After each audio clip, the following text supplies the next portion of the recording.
Material Girlfriends, and today I wanted to show you some extreme chain piecing.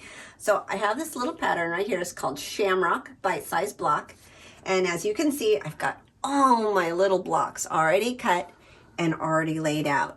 So the way I'm going to show you is, instead of sewing one block to one block to one block to one block, there's a fun little trick about sewing all the blocks so it looks like a spider web, and it's called extreme chain piecing.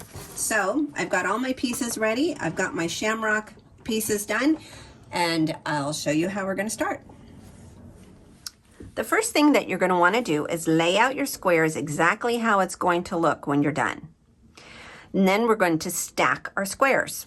I'm going to move our beautiful little applique out of the way because we'll put that back on later.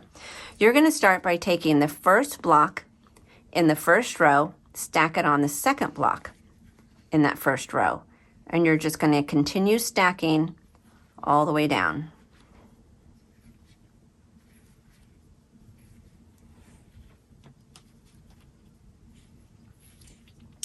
Next, you're going to take the first block in your second row and stack it on the second block in the second row and continue all the way down.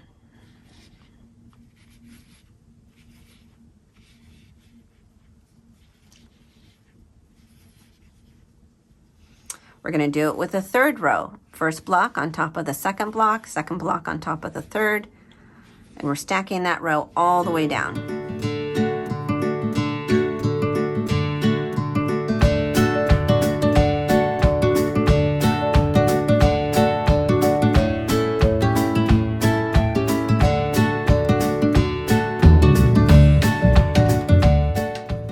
Well, that was a lot of stacking. Okay, now you're going to take column 1 and column 2, and you're going to take them to your sewing machine. So I've got my 2 columns right there, right in front of me, ready to sew. You're going to take the first block on column 1 and the first block on column 2, and you're going to lay them right sides together.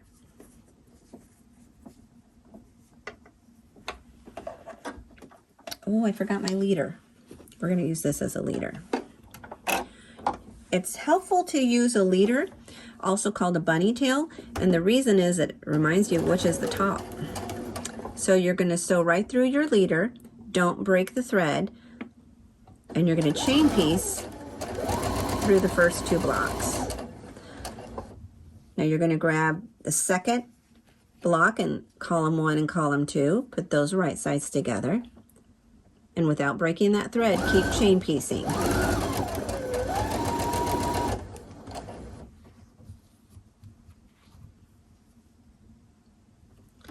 And we're going to repeat this all the way down column 1 and column 2.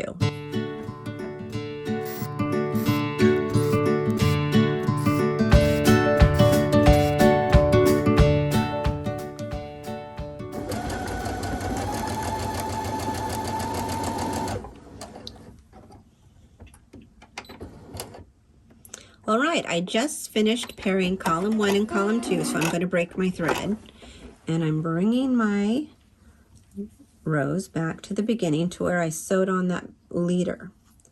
So now we're going to add the next column. Find another little leader here. I'm going to sew my leader.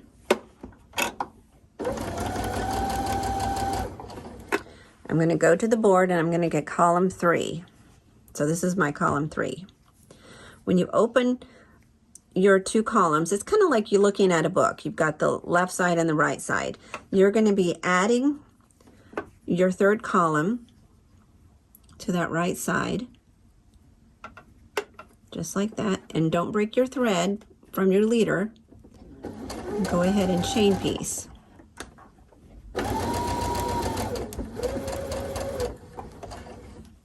Open the book again, add my next block,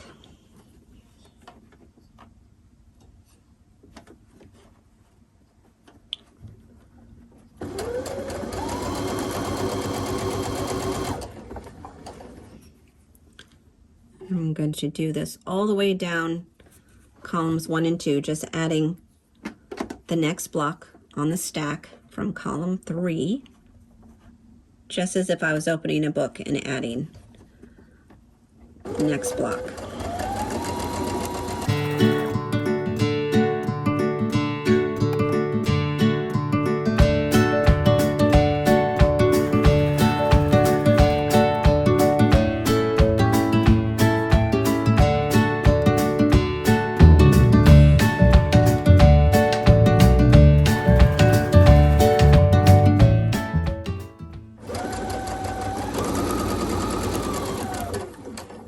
There, I just completed adding row 3, so I'm going to cut my thread.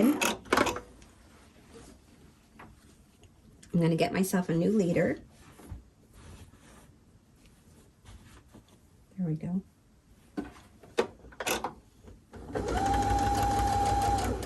And I'm going to collect my stack 4, and I'm ready to start adding that. So if I open it up, you can see I've got 3 in a row. I'm going to add column 4 right to the top of that.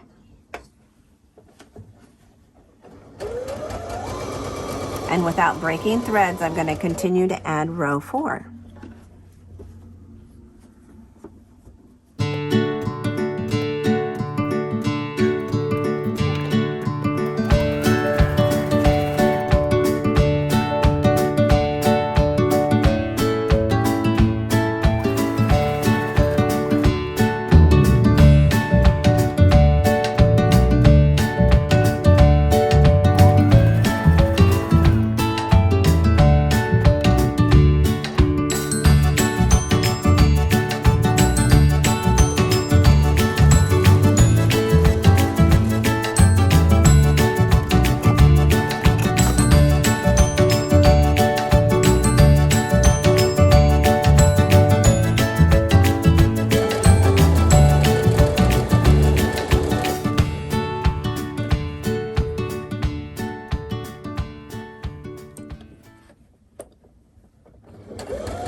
There we go. We got our last one sewn on. So let's lay it back out on our flannel board and make sure everything's in the right spot.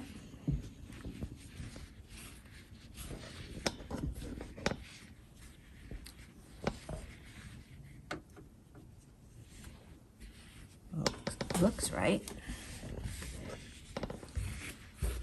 It's nice and long though. Looks pretty good. Did you see anything in the wrong spot, Laura? No, it looks pretty good. Yeah. Okay. So let me show you a quick little tip on how we're going to press these before we nest our seams and then sew the horizontal seams.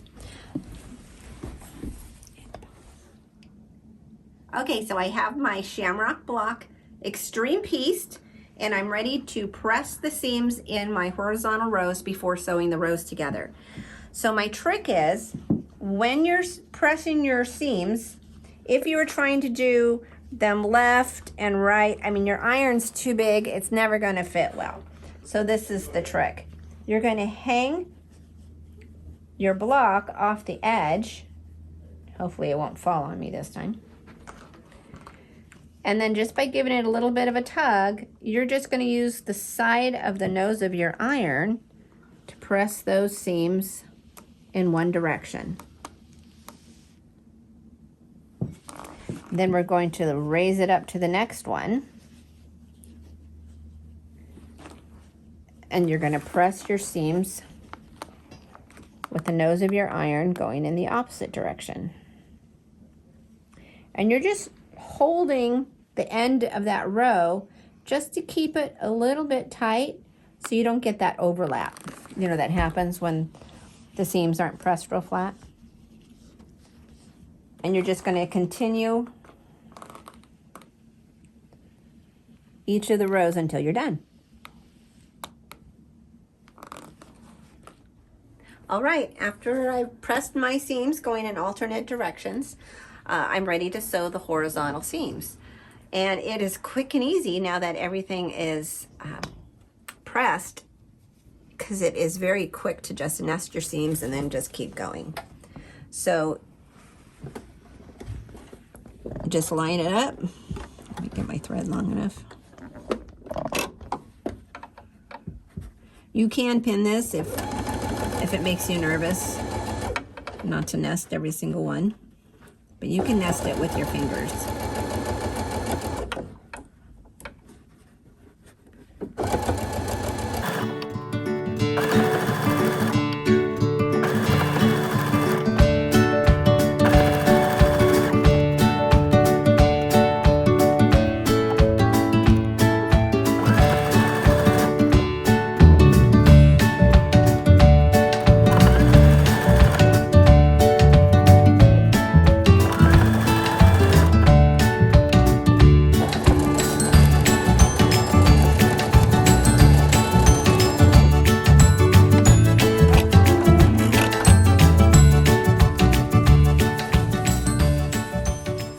That looks pretty good, so I'll continue on with my horizontal rows.